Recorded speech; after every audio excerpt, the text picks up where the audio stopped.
got Dee's key. Let's take her for a spin. So yeah, we went up to Will Adams at DSG in Morecambe. Debs hadn't been happy with the Leaf for a while. She loved the car, she loved the colour, she loved the comfort of it and everything. But if she was driving to and from work and doing a long day and then going in early the next day, using our granny charger, and we can't have a proper charger, we weren't able to charge it up quick enough overnight to give her enough range to feel perfectly happy. So after much debate, we decided to go up and visit Will. Now, we got this car. Now, at the start of a set of shifts, this car will have a range of 180 miles. So she could probably go back and forth to work for 2 days without charging. More than 2 days, in fact. And in winter, when the range drops, what you can get overnight is more than enough to survive a set of shifts. So here we are with Zoe at the Brister Heritage Centre. Now, Debs has had it about a week or so, and she's loving it at the moment. So let's have a little walk around and see what we think of it. As you can see, it's a very striking colour. Debs absolutely loves it. She liked the Leaf, but this colour really stands out, really pops. And the risk of being sexy, it's a good colour for female, girly colour. Although I'd quite happily have it myself. I'd probably go for a grey or maybe a red, but red's a bit overdone in my view, being a Welshman. I know Craig's got a lovely red one, but no, I'd probably go for the grey. It was quite funny actually, when I saw the number plate, the first thing I noticed, it's the last 3 letters of the number plate, basically a Craig Tom. Although luckily I'm on there as well, PJ, Peter James. There's Will's badge from DSG and the Reynolds Zoe's Owners Club.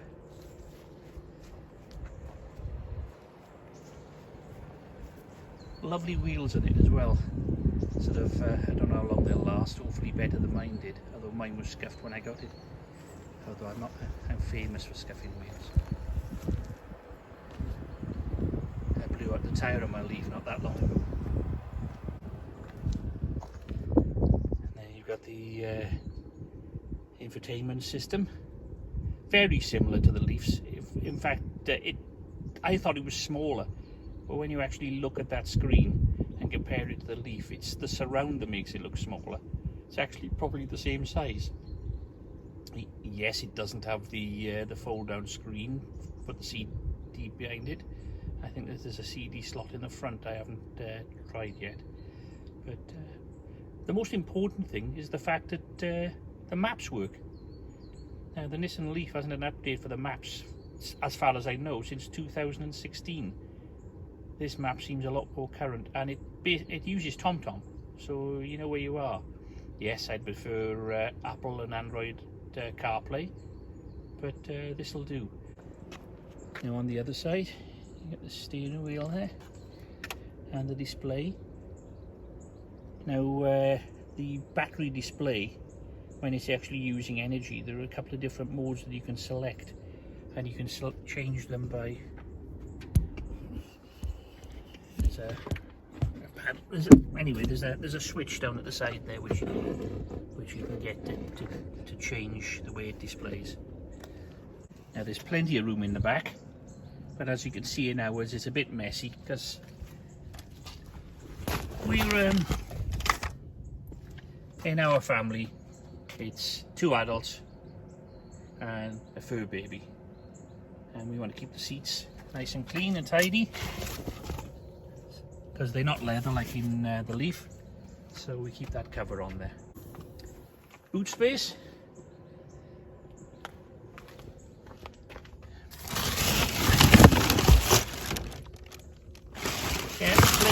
airbase. Yes, we're a family, and this is a fairly typical sort of family thing. Our boot's normally full of junk. There's a box there with stuff that Dee needs for work, a bag there with stuff she needs for nursing, a couple of cables, a couple of bottles. Got the rear camera there fitted by Alfords, and you got the front camera there. Nextbase is the model we chose. I put a similar one in my Leaf. In Deb's Leaf we had something else, but black box or something. Sorry about the faff there. First time I've opened it. And you reach under, you pull that lever, which opens up, which is good. It's the first time I've looked under here actually. It actually looks far more engine-like than the Leaf. The Leaf has a big aluminium slab in the front. It seems to go back a lot further too. Well, I'm quite impressed with that. It explains what Debs was on about yesterday when she was on about the front of the car seemed to go on forever and you couldn't see the boot. It's because they've slid the motor under further to give it, make the front end a bit more squat. Basically using all of the space rather than having a more or less a petrol car where you just swap the engine out. They really try to fit it in there. Still surprisingly clean. The only thing we need to worry about though is that and that. Water and brake fluid. Everything else, no oil, anything, nothing to worry about there. We'll take it to Cheltenham once a year and get it serviced and MOT'd, and that'll be us sorted. This is the charging port. I don't know why you wouldn't have seen it if you watch these sort of channels, but this is what I think they call it, a chameleon charger. So it's basically the AC charger. This vehicle only has AC, but it can take a lot of AC. Now if you've got the R motor, it takes up to 22 kilowatt hours. If you've got the R motor, sorry, it takes up to 22 kilowatts. If you've got the Q motor, it'll take up to 43. Now most EVs will only take sort of 3, 6, if you're lucky 7 or 15, but taking 22, that's a significant amount of energy. Now this vehicle only has a battery of 41 kilowatt hours, so if you manage to draw 22 kilowatt hours, you can fill it up in 2 hours completely. If you've got a Q motor, you can fill it up in an hour. So it's usable. And in France there are a lot more AC 22 kilowatt hour posts than there are anywhere else. And this is, this is a French car. It's made for France. It's mainly used by France. It's the most popular car in France. Yes, we're at a slight disadvantage in this country because there's not so many AC posts, and when you're on motorway trips, the best you can get is a 43 kilowatt AC, and this can't take full advantage of it. But we'll be doing 180 miles, or the best part of it, before we need to charge. I'm 56 years of age next birthday. If I drive 2 or 3 hours, I want to stop for a significant amount of time. 3 hours I want to stop, have a meal, sort of answer calls in nature. By the time I get back to the vehicle, it's had a good hour, so you're adding another 80 miles to the 180 you've already done, and that's about the limit of what I want to drive for the day.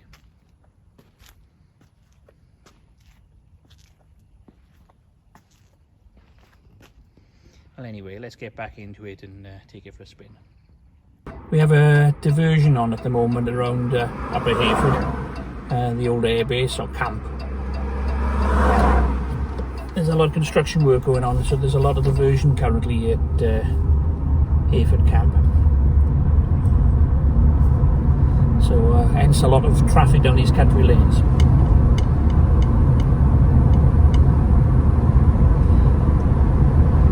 Now where the Reynolds OE is really at home is in towns and cities. That's pretty much what it's designed for. Now the EV side has recently done a review on the Honda E. Now that's £30,000. I'll check those figures and put it up below. And yeah, it's an absolutely stunning looking car. But why would I spend £30,000 on a car that does 110 miles? Yes, it may do those 110 miles very, very well, but my Leaf does that. And although my Leaf cost £30,000 when it was new, my Pacific one I picked up last year, a Techno edition, for £15,000. It does 110 miles, it's got leather seats, bells and whistles, it's big, it's comfortable, it's well planted. Yes, the Honda's got a far better design, and don't even get me started on the Reynolds. I think we paid £13,000 or £14,000 for this at DSG Morecambe. I'll have to check the figures and I'll put them down. But £14,000, say, for this car. It's done 7,000 miles, so it's pretty much a new car. It's still got well over a year left before it needs its first MOT. It came with 2 free services and a £1,000 contribution off Reynolds. It's a bargain. And yet this will do 180 miles. And probably a better town car. So, no Honda, love your vehicle, come back when you got a bigger battery. If you want to check out the review of the Honda E, and it is a very good review, check out the EV side, or James and Kate, they do a nice review as well. But no, I think we'll stick with the Reynolds and the Leaf for now. This car's really at home though, around these country lanes, driving through rural Oxfordshire. Whoops. Just past a little Mini that's been there for a couple of weeks. It's been in a ditch. Somebody obviously mismanaged that corner and went off the edge. Of course, all the local tow rags have been there, ripping things out the back, smashing the windows up, robbing radios. Poor sod. When I left Wales, I thought Wales was a bit rough and a bit awkward, and the people there were, let's say, a little lawless. Little did I realise that the entire country could be like that, and Oxfordshire, for all its finery, can be just as bad. Yeah, so we took Dee's Leaf up to Morecambe a couple of weeks ago, and we swapped it at DSG Morecambe. Spoke to Dee had been speaking to Will for a week or so beforehand, and gave us a very good deal. But the grapevine being the grapevine, everyone had heard about it in the various groups. So we got a message from Craig Tong of the Reynolds Zoe's Owners Club to call in on the way back. So we did a little detour to Coventry. Lovely bloke, although I'll deny it if he ever asks. We went round there, gave us a couple of stickers, we had a little look at his new car. He's got the ZE50. I was going to say far superior to this, but no, I take that back. It is superior to this. It's got nicer seats, it's got a nicer infotainment system, it does 250, 260 miles, and most importantly, it's got CCS charging. But there's not a big difference. Like Craig went for the top spec one, and he would have paid a lot of money for that. I'm sure he would have had the best price he could have had, but it would be still significantly more than this car. This car costs 14 grand, and as I said, it's practically new. Craig was going to find out who owned this car before so we could say hi to them, but he hasn't come through with that yet. And these cars are also durable. EV Nick from EV Nick sort of there was flooding up where him and his wife live back last year, And he was going to keep it quiet. He wasn't hiding it. He just, didn't want to advertise it. But it was all over the BBC News. They kept showing a clip of this little car in the middle of this new river, and it was Evie Nick's car. And electric car. You think electric car, water. Not a problem. He told all the groups he didn't hide it. He took all the mats out, dried them out thoroughly, dried all the inside of the car out, put them all back in. Now this is a car salesman, and he does know a thing or two about cars as well. He's a cheeky chappy, but he's a nice lad. And put everything back. The car was sweet as a nut, and I don't think he's had a problem with it since. You often hear it's a joke amongst the EV community. Oh, you can't take your car out in the rain, and what's going to happen in the car wash? You're going to get electrocuted. All cars are electric, even the petrol ones, because what they do is they turn that chemical energy in the petrol into electrical current to self-propel, and they use the electric then to fire the spark plugs and run the systems and all the rest of it. You get a petrol car wet, the electrics go, it won't work, and you can get electrocuted from it. Yes, with an EV, there's far more electric, but it's, they're still all electric. We're just about to come onto the M40. We'll take her down for a spin down to the Bicester junction and back up.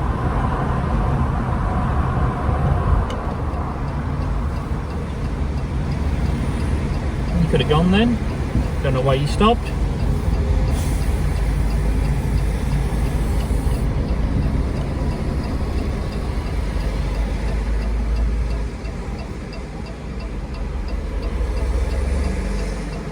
Why is a Renault Zoe better than a DeLorean? I'll answer that in a moment.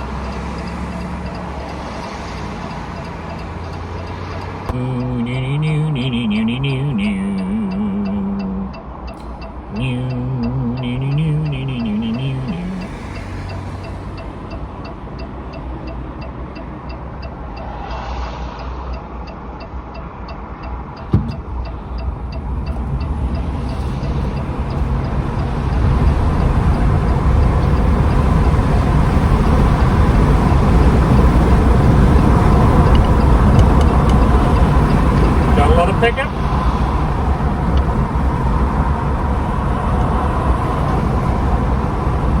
This has more horsepower than the Leaf. Not many, but it does have them.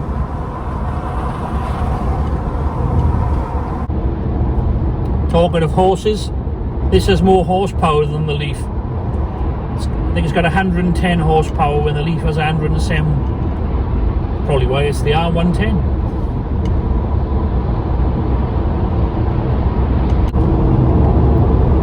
The reason the Renault Zoe is better than a DeLorean is because a Renault Zoe can do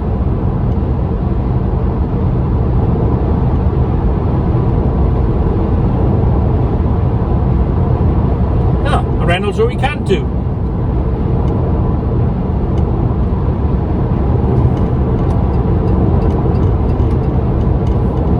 The Renault Zoe is the same as a DeLorean. They can both only do 87 miles an hour.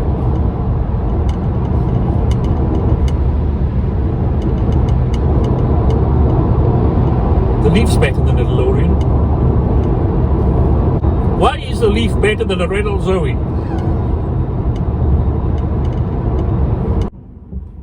Oh, that's plenty quick enough. And the M40 there got up to 87 miles an hour. Allegedly.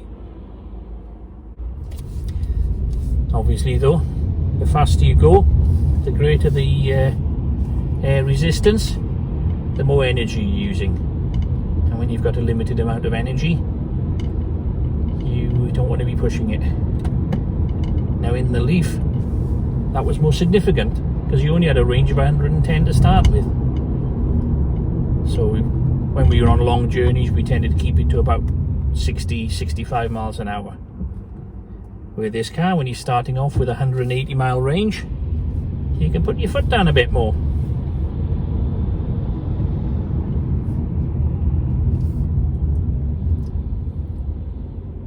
And if you don't put your foot down, you can choose where to charge. As you get to a charger, with eco trickery, if you get to a charger and it doesn't work, you just go to the next one, and the next one, and maybe the next one. You have choices. Now, I must admit, I am a closet fan of Ecotricity, because although the reliability of late hasn't been brilliant, they were one of the first. They allowed motorway driving in electric vehicles to become a reality in this country.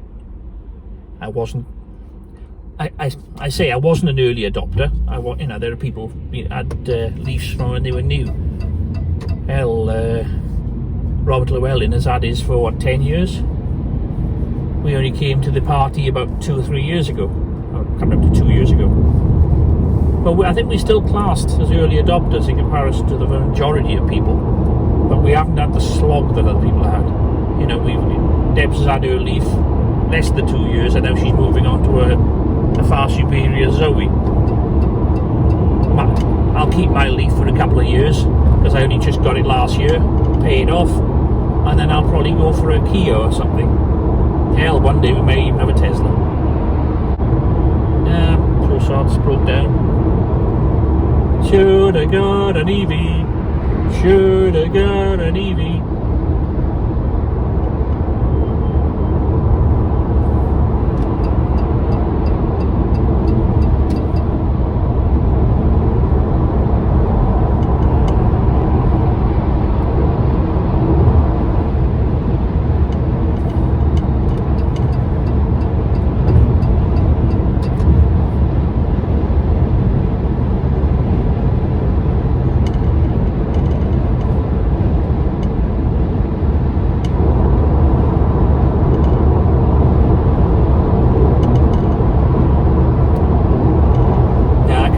Run.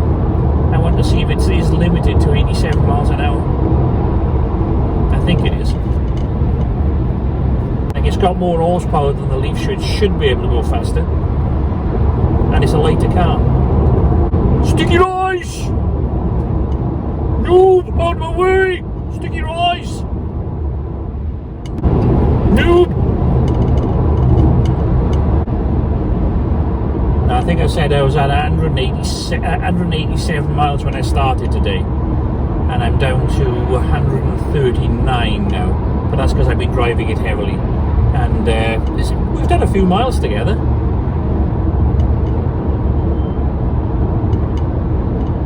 But I haven't exactly been coaxing it. So what are you doing with your Sunday? I'm making YouTube videos. Badly.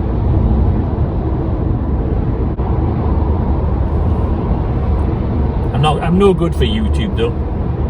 I haven't got the dashing good looks of a Simon or a Nick. Hell, I even make Craig Tong look pretty. Better take her home now, I suppose. I got spuds to peel. Sunday. I do like a Sunday roast. And I'm rather good at the Yorkshire puddings. I better slow down. 40. Respect people's houses. And we're driving along here. It's 40 miles an hour I'm driving at. Put my foot down. 50. 60. Yeah, plenty of pickup. It's always funny when you're at the lights actually, and you get some boy racer next to you revving his engine, and you just quietly sort of sit there and then put your foot down, you're gone. I shouldn't do it really. I'm a grown man. I'm 56 next birthday. Debs always chuckles them. Not big and it's not clever, speeding to impress middle-aged ladies.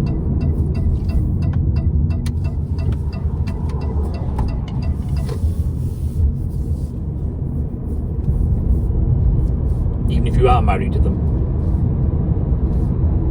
Good girl. A woman. That's Dave Beasley. Dave Beasley's a fellow member of the Auction EVs with his Model X.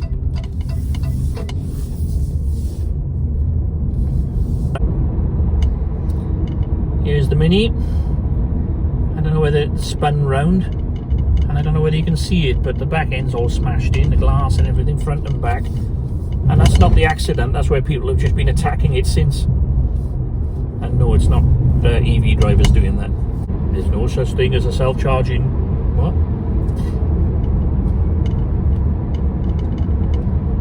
Hey, we get to sit down and watch The Boys tonight at EV Lounge. They should really get representation from the ladies. It is a bit like a boys' club, though.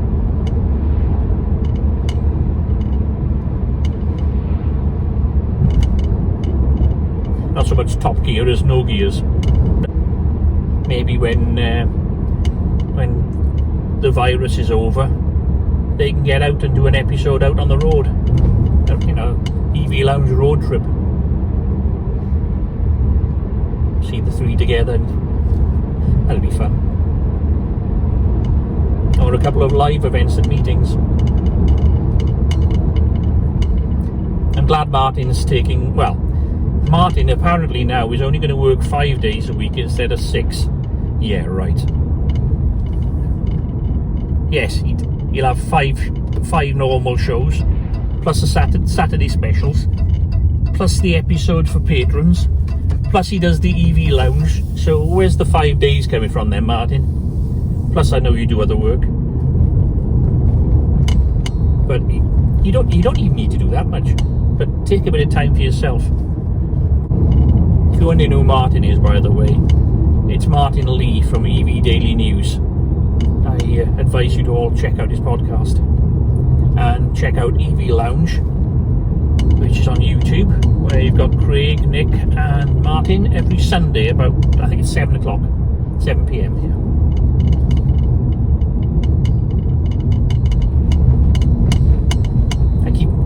Most of the time I'm about to go into work or I'm in work, so I miss it. But I didn't manage to catch it last week, and I'll catch it again today. It's more fun if you're actually online with them. Now that's what we should all be doing. EVs are great and they're better for the environment, but far better to get on your bike. Not that I'm in any hurry to. Looks like it's a club meeting.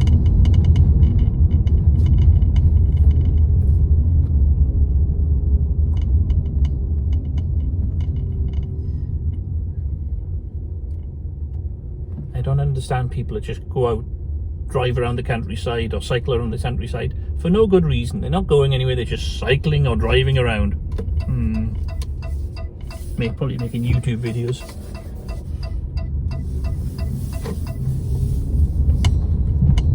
I popped in there earlier, but they wouldn't let me park outside the hangars. I was going to use it as a backdrop, so I had to find somewhere else.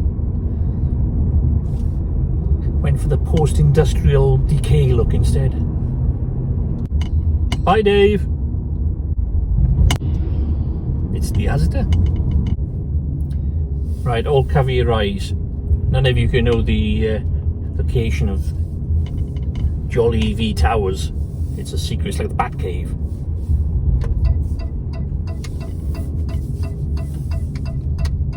Yes, we're in the Bronx. That's what they call this area. Our rent is at least £500-600 less than their mortgage. And our rent includes gas and electricity. And water. No, it doesn't have a foot brake. Got to use the handbrake.